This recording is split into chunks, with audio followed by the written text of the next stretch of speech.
Wow. I don't know what to say about the game that I've just watched a couple of minutes ago. And we'll get to that game last in this part number 1 of the review. And then that game I was supposed to talk about in part number 2 of the review. But since it's just too good to be true to see what just happened that I witnessed a couple of minutes ago, I have to talk about it in this part number 1 of the review for this weekend's action. But first of all, let us actually get into the first game. And by the way, since this week there was only 12 games that took place because one of the game between SKC and the Colorado Rapids got postponed because there were a couple of SKC players that actually got tested positive for COVID-19, or was it actually Colorado Rapids that had a couple of players that tested positive? Either way, one of those teams got tested positive for COVID-19, and therefore that game, of course, was being postponed to a later date. So since we have 12 games that is taking place, I don't have to actually switch the board for either of these review videos, since I can put 6 games on the board for either of these review. Now, getting into the first game, which is going to be Nashville versus the Houston Dynamo. And this is a game that I know Nashville fans are going to be upset, and especially Gary Smith, who after the game, he talked about that controversial moment that happened in the 33rd minute. But first, in the 21st minute, there was another controversial moment when it looked like Nashville got a penalty after Lundqvist actually brought Leal down in the box, but when they checked to see whether or not if that was a penalty, they were actually not checking that. They were actually checking whether if there was an offside that happened prior to that penalty, and there was. And therefore, whenever there's an offside that is called, whatever happened after the offside is just completely invalid. And unfortunately, in this sequence, since the offside was first called before the penalty actually happened, therefore the penalty, of course, was not given, and that the Dynamo and Adam Lundqvist really got off the hook in that play. Now, heading into the 33rd minute, this is the moment when Gary Smith was kind of complaining after the game and think that this goal should have been counted, and I agree with him, because while Andy Rios, of course, was able to score the goal in this game, it was actually disallowed for offside. And I look at it a couple of times, and I'll tell you what, I just don't see how that is actually an offside call, and that unless if they do not have a good camera angle to kind of overturn that call, maybe that's the reason why they cannot, of course, overturn the original call. But then again, as I said many times before, VAR, it seemed like when you try to overturn a call, sometimes they kind of overturn a call that was not clear and obvious, and then sometimes they, of course, overturn a call that was clear and obvious. And pretty much the bottom line is there's no consistency in terms of VAR. So yeah, I thought Nashville kind of got robbed in terms of that incident. But heading into the second half, eventually Rios would score a goal that counts, and he would score from Jones to make it 1-0 in favor of Nashville. Then it was almost 2-0 in favor of Nashville when Maric was able to rob Mukhtar from 4 yards out, and that's one that I think Mukhtar would really love to have back. But after that, Houston really started to push for that equalizer, and this was really kind of the time when Nashville was doing their typical thing where when they're up 1-0 in a game, in the last 20 minutes, all they do is just kind of put 11 men behind the box and hope that they can, of course, seal this one out. And, you know, as much as that is a good strategy to do, yeah, there's going to be times where if you do that way too many times, there's going to be one time where you're not able to see it out the resort, and this was the game that was the case when in the 89th minute Houston finally got the equalizer that they deserved when Manuel Figueroa was able to score from Quintero to tie the game up at 1 apiece, and that was the final score of this game. As the shots in this game, 18 shots compared to 9 that Nashville has, 8 shots on goal compared to 3 that Nashville has. Both teams had 3 shots off target, 2 shots that was blocked compared to 7 that Nashville has, and possession-wise, 42% possession compared to 58% possession. And again, I know Nashville fans and Gary Smith is going to be upset about this game because of that blown call that happened in the first half, but I still feel like in this game they didn't really create a lot to say that they're worthy to get all 3 points in this game. And as I said before, you can only do this kind of situation where just hanging on for dear life to get a result right at the end until you basically are going to be made to pay for it, and that the opposition is going to able to score against you. And this was kind of one of those games that is the case. So for Nashville, it's a disappointing 2-point drops at home, while for the Dynamo, you can clearly see that they dearly miss Albert Elise, and that I feel like ever since Albert Elise is no longer in the starting 11 and now no longer with this team, he really has missed some presence that can really spark this Dynamo attack that for the most part in this game it was kind of a little bit lackluster, despite the fact that there were times where they were in total control of this game. But moving on, in terms of the next match, is NYCFC versus FC Cincinnati. And well, you remember how I said back in the preview where this game had 0-0 written all over it? Yeah, it only took 30 seconds for NYCFC to basically prove me wrong, because they of course scored. That, of course, is how long it took for them to get their first goal, as Matrita was able to score from Tinnerholm. Matrita would have a monster game in this one, and I feel like with the way that he, of course, is playing in the spot of the injured Maxi Morales, after this performance, there's definitely hope that he can be the one that actually could temporarily replace Maxi Morales in that spot. And if that is the case, then this is definitely good news for NYCFC. And by the way, that's also the fastest goal in NYCFC history, with them scoring 30 seconds into the game. Now, in the 22nd minute, Amaya probably should have made it 1-1 after NYCFC commit a bad turnover, and that turns out to be costly for FC Cincinnati of missing that chance, because just 3 minutes later, NYCFC would make it 2-0. This time it's Anton Tinnerholm scoring for Tajuri Shradi, before Johnson did deny Lacadia on the free kick, because Lacadia this season just being snake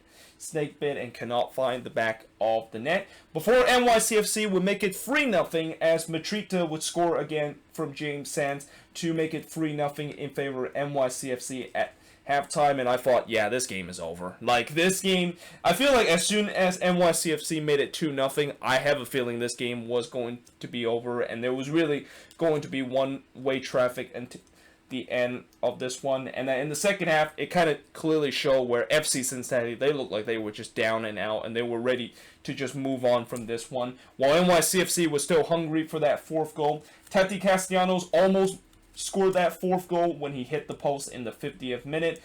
Richie then robbed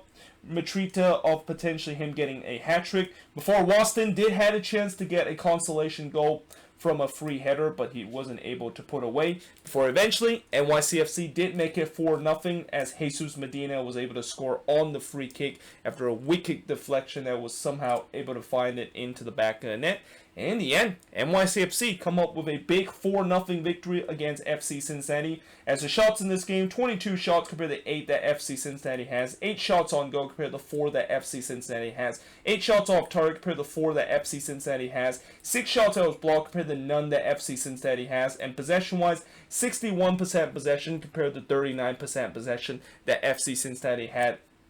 in this game. And although I understand that FC Cincinnati had a situation where one of their players did get tested positive for COVID-19, and it was actually Nick Hagelin, the one that got tested positive for the virus, and that you could say that maybe they shouldn't have been playing in this game, judging by what happened in the Colorado versus SKC game. That being said, they still need to show up in this game, and it's pretty clear that they did not show up whatsoever in this game. And really, for FC Cincinnati this season, as soon as they gave up the first goal, you know this game is going to be over, because they'll just kind of capitulate and lose like 3 or 4-0 like they did in this game against NYCFC. And as for NYCFC, it's a good win for them, but obviously when you play against a relatively weak FC Cincinnati side, you know, there's really not much you can tell whether or not if this team is truly back to being its best self from this regular season. But moving on, in terms of the next match, is this game between DC United versus New England. And I'll tell you what, for a very long time, I thought this was going to end 0-0. And that it wasn't because of lack of chances, because both teams seemed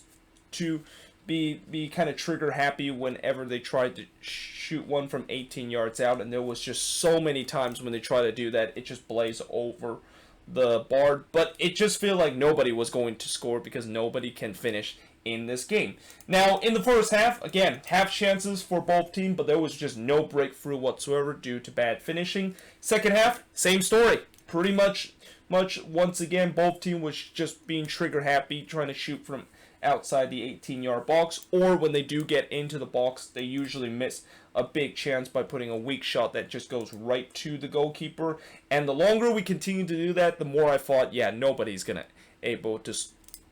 get a goal in this game. Until it happened in the 85th minute, and it happened for New England as they score in the 85th minute, and it was Gustavo Bo that scored from Pineda and McNamara before Buxa would score in the 90th minute to pretty much ice this game from Pineda and Gustavo Bo. You can clearly see how much that goal actually meant to Adam Buxa, because when he celebrated that goal, you can clearly see he was actually getting kind of emotional. The fact that since he's been just snake bit for these past couple of games, and the relief on his face that he finally got a goal to really end his long goal drought that he has. You know, this is definitely something you love to see from your number 9 to finally able to snap out of this. And now let's hope maybe Buxa can actually get going for this team. But yeah, that was the final score of this game as New England was able to walk out 2-0 victor in this game. Shots in this game, 17 shots compared to 8 that DC had. Both teams had 3 shots on goal, 4 shots off target compared to 9 that New England has, 5 shots that was blocked compared to 1 that DC had. And possession-wise, 44% possession compared to 56% possession. And again, this is just one of those games where I thought for sure that it was going to end 0-0 and that nobody was going to finish. And as soon as one team was able to finish, yeah, that's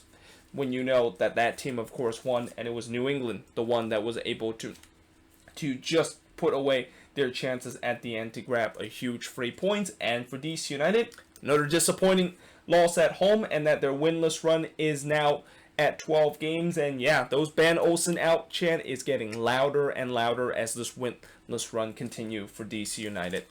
But moving on, in terms of the next match, is Toronto versus Columbus, and this was really a game of two halves. In the first half, you know, for the first 15 minutes of game, it was kind of a little bit cagey, but that was kind of expected with a game between two very good Eastern Conference teams. But after the 20th minute mark, Columbus really started to dominate. Diaz had a shot that was clear off the line by Mavinga before 2 minutes later, Westberg was able to rob Jerzy Zardes, who went through on goal, and that's one of those ones that I think Jerzy Zardes would love to have back, and 9 out of 10 time, especially how good of a form he's been in this season, he would have put that one into the back of the net. Dan Zadorian hit a 21-yard shot that just went high off the post, but you knew that it was inevitable that Columbus was going to get that opening goal, and it happened in the 40th minute when Mavinga unfortunately scored an own goal to give Columbus a 1-0 lead, but in many ways, Columbus absolutely deserved to go up after all the chances that they put against Toronto. Now, heading into the second half, I don't know what Greg Vanney said in the locker room, but whatever he said in the locker room clearly fired up this Toronto team, because in the second half it was like a role reversal of how in the first half Columbus basically dominated and that TFC looked like second best. In the second half it was TFC the one that looked like they were the team that were in first place in the Eastern Conference, and Columbus was just second best in the second half. And the only difference in this half is that TFC were able to score more goals, and they were able to tie the game up 48 minutes in and just 3 minutes coming out of the second half when Josie Altidore scores from Pozuelo and Larrea. And as much as Altidore is really struggling this season, if he gets to play against Columbus, you know he probably will score a goal, because he just loved to play against Columbus and loved to score against them. Then in the 52nd minute, Akinola had a free header that just missed wide before just 1 minute later, Pozuelo hits the post, and at 1 minute later, Eloy Room was able to deny Larrea, and you can clearly see that TFC was just not just knocking on the door, but they were just pounding on the door, and it was just a matter of time before that door would eventually blown open, and it did. In the 58th minute, when Alejandro Pozuelo was able to score a wonderful goal from Richie Lorea. Lorea is another guy that had a really good night in this one, getting 2 assists and getting a goal in the 70th minute when he scored from Delgado to make it 3-1 in favor of Toronto. And that's the final score of this game. As the shots in this game, it was dead even at 10 apiece, but Toronto had 6 shots on goal compared to 3 that Columbus had, 4 shots off target compared to 5 that Columbus had, 2 shots that was blocked compared to none that TFC had, and possession-wise, 55% possession compared to 45% possession. And as I said, this was really a game of 2 halves, but the only difference is the winner of this game was able to take their chances in the half that they were doing very well, and the loser of this game wasn't able to take away their chances when they were the better side in their half. And for Columbus, those missed chances, that's gonna come back to haunt them in this game, and that if they would have put away those chances, TFC might have not got any hope in the second half in terms of trying to come back and eventually score 3 unanswered goal in this game. But moving on, in terms of the next match, is going to be the Red Bulls and the Impact. And boy, oh boy, Montreal is just deep in trouble right now. And that Thierry Henry, I mentioned a lot of coaches that could potentially be on the chopping block next and could be the next one to be fired this season. Well, I think after tonight, you can safely say that Thierry Henry might be added onto that list of coaches that is really on the hot seat right now, and that this was definitely not a good reunion of him coming back to Red Bull Arena. Well, technically he was back at Red Bull Arena in the game against Philly, but playing against his former team, this was definitely not a good memory against his former team in this game. Now, in the first half, and in some way, this game kind of was very similar to the Philly game, where Montreal got a opening goal just 4 minutes into this game, as Bojan would score an absolute golazo from Wanyama, and I wrote goal of the week with a question mark, and it's such a shame that after, when you look at this game, this goal will probably be forgotten with how dominant the Red Bulls was for the rest of the way, because this was just an absolute stunner from Bojan. And at that point, it gave Montreal hope that they can potentially get all 3 points and finally get a bounce back victory after a couple of really big losses in the past couple of games. But instead, 10 minutes later, Tom Barlow would score his first goal of the season from Egbo to tie the game up at 1 apiece. Before, Lappinainen did score a goal, but unfortunately it was disallowed for offside in the 19th minute. And then 15 minutes later, Barlow would be able to score again from Royer and Caceres, and Barlow basically is kind of showing a typical life of a striker. When you are struggling in terms of scoring goals, but you're finally able to score one after that long drought that you have, all of a sudden you have that energy in terms of scoring more goals, and eventually you're going to get into a row. And this is definitely great news for the Red Bulls, seeing how Tom Barlow clearly have the confidence in terms of scoring goals, and potentially could be a lethal goal scorer if he can continue this form. Now, heading into the second half with the Red Bulls with a 2-1 lead, Lappinainen clearly should have put this one away from 5 yards out and tied the game up for Montreal, but Jensen didn't make a big save on this, and despite the fact that Jensen didn't make a heck of a save of this, Lappinainen, with him able to put away some of the chances that he had, whether if it's offside or not before, you would think he clearly should have put this one away, and that this game should have been tied at 2 apiece. And again, this would come back to haunt Montreal of missing big chances, because just 1 minute later, Danny Royer was able to score from Kaku to make it 3-1 in favor of the Red Bulls. Before 2 minutes later, they blow this game wide open, with Kaku scoring from Royer and Kyle Duncan. Before, in the 77th minute, it almost was 5-1 in favor of the Red Bulls when Caceres was able to pretty much hold D up there. But unfortunately, that goal, of course, was disallowed for offside. And then right as we get to the end of the game, and the last thing that Montreal really need after another miserable performance is another red card. And unfortunately, it happened in this game when Louis Binks was being sent off for a denial of goal score opportunity. Originally, they, of course, gave him a second yellow, and then he, of course, got a red card out of that. And then they kind of go to VAR, and I was wondering, well, are they going to VAR to maybe rescind that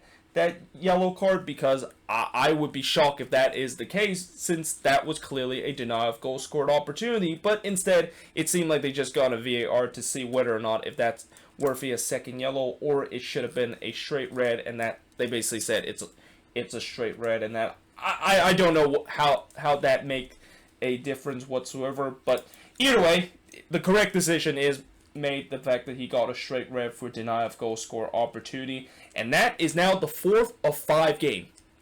that Montreal has got a man sent off in a game, and also their 4th out of 5 games that they did not finish with 11 men in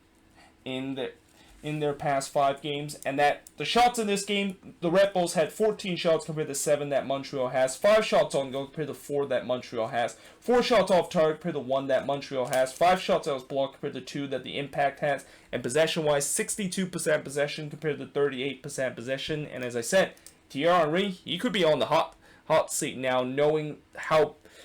many blownouts that has happened in the past couple of games, and that it seemed like Montreal is back to that bad run that they had last season under Remy Gard, and that they were hoping maybe Thierry Henry coming in as their manager could be the one that solved the issue with this team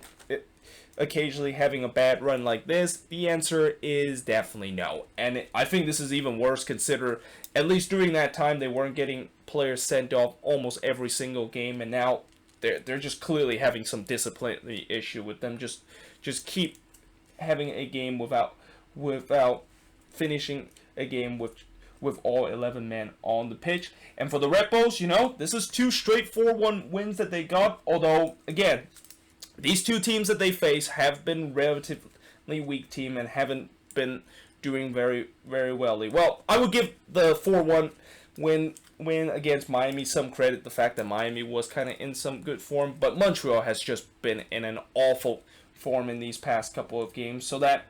for the Red Bulls,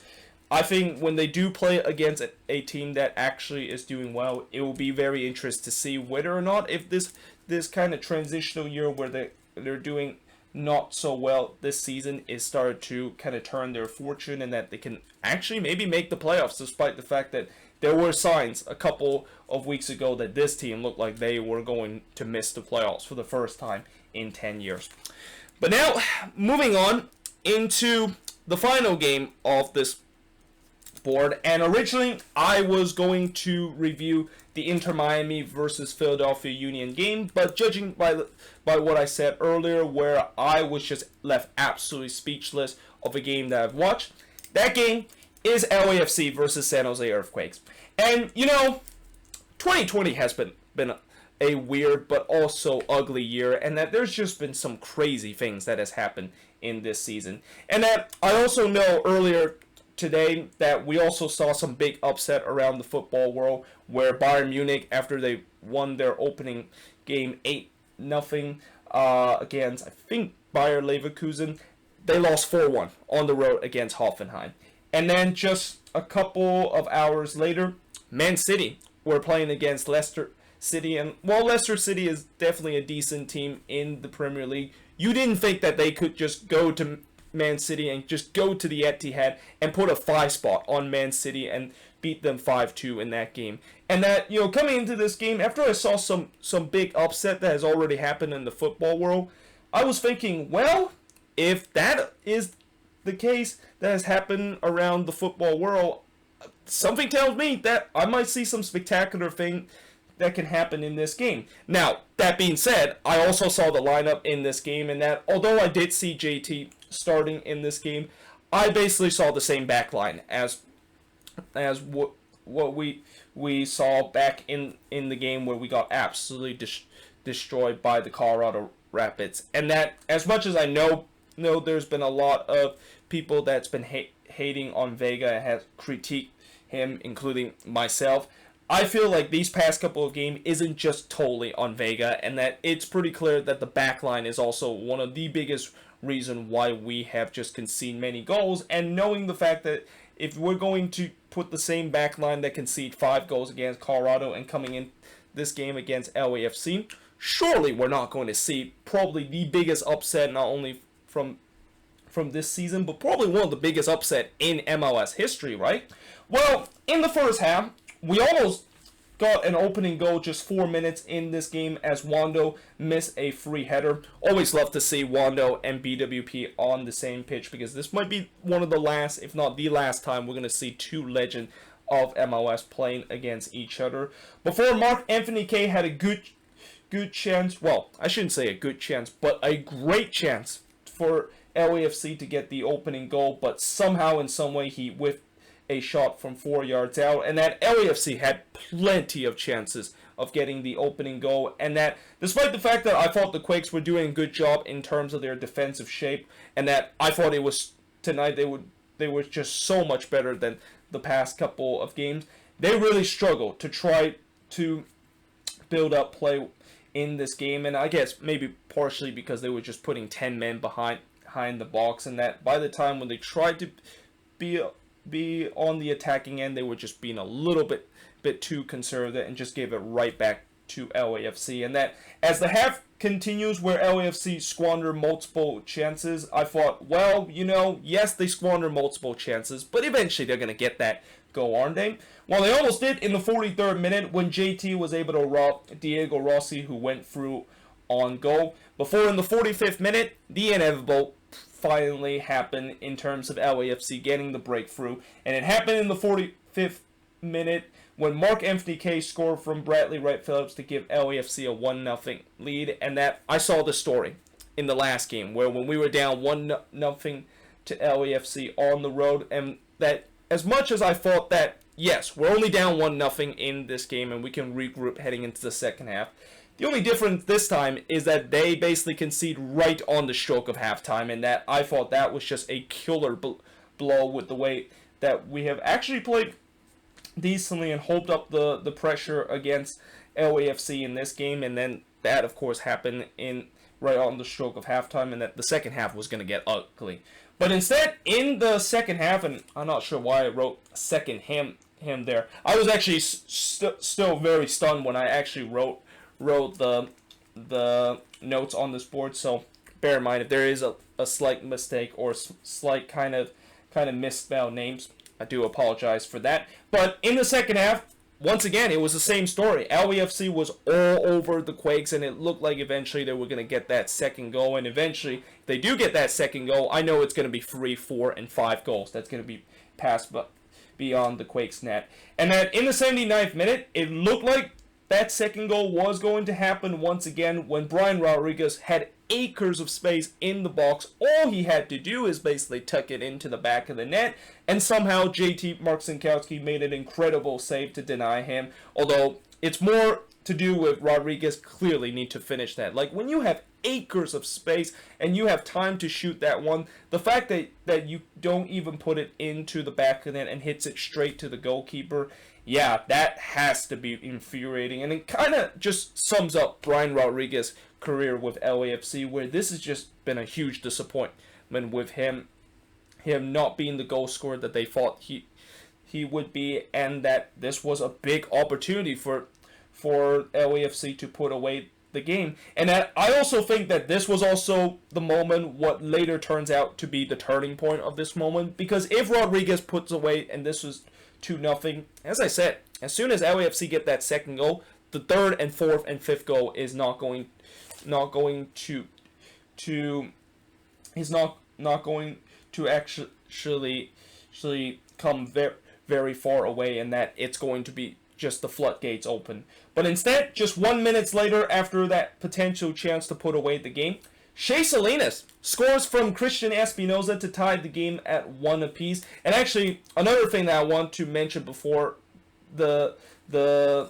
JT save on Rodriguez, I was also thinking on my mind that as long as if this game continues at 1-0, as long as LAFC is missing their chances to put away this game and keeping the Quakes in this game, you know the old saying that if you don't kill off a game, you're going to be paid for at the end of the game. Well, LAFC basically learned this the very hard way, because the longer this was at 1-0, I kind of had a feeling that maybe the Quakes can do this, and that they might do the improbable, and that is get a lucky bounce and somehow tie the game up. And lo and behold, it happened in the 80th minute, and this wasn't really a lucky bounce, but more like just the LAFC defense completely fell asleep, and Salinas does a great job to capitalize to tie the game up at 1 apiece. And that, not only the fact that at that point I was stunned, I'm pretty sure the LAFC players were absolutely shocked about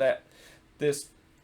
goal that they concede after they were just so comfortable throughout the entire game, and that because of the fact that they've been so shell-shocked, this allowed the Quakes to really start to take advantage, and they had a couple of chances to potentially even put a bigger surprise, which is get the second goal. Sesiaga had to make a big save on Vaco, as he had a big chance to give the Quakes the second goal. And as the time continues to wind down, and really for the last 5 minutes of this game, I thought both teams had chances to potentially get the second goal, but it was just,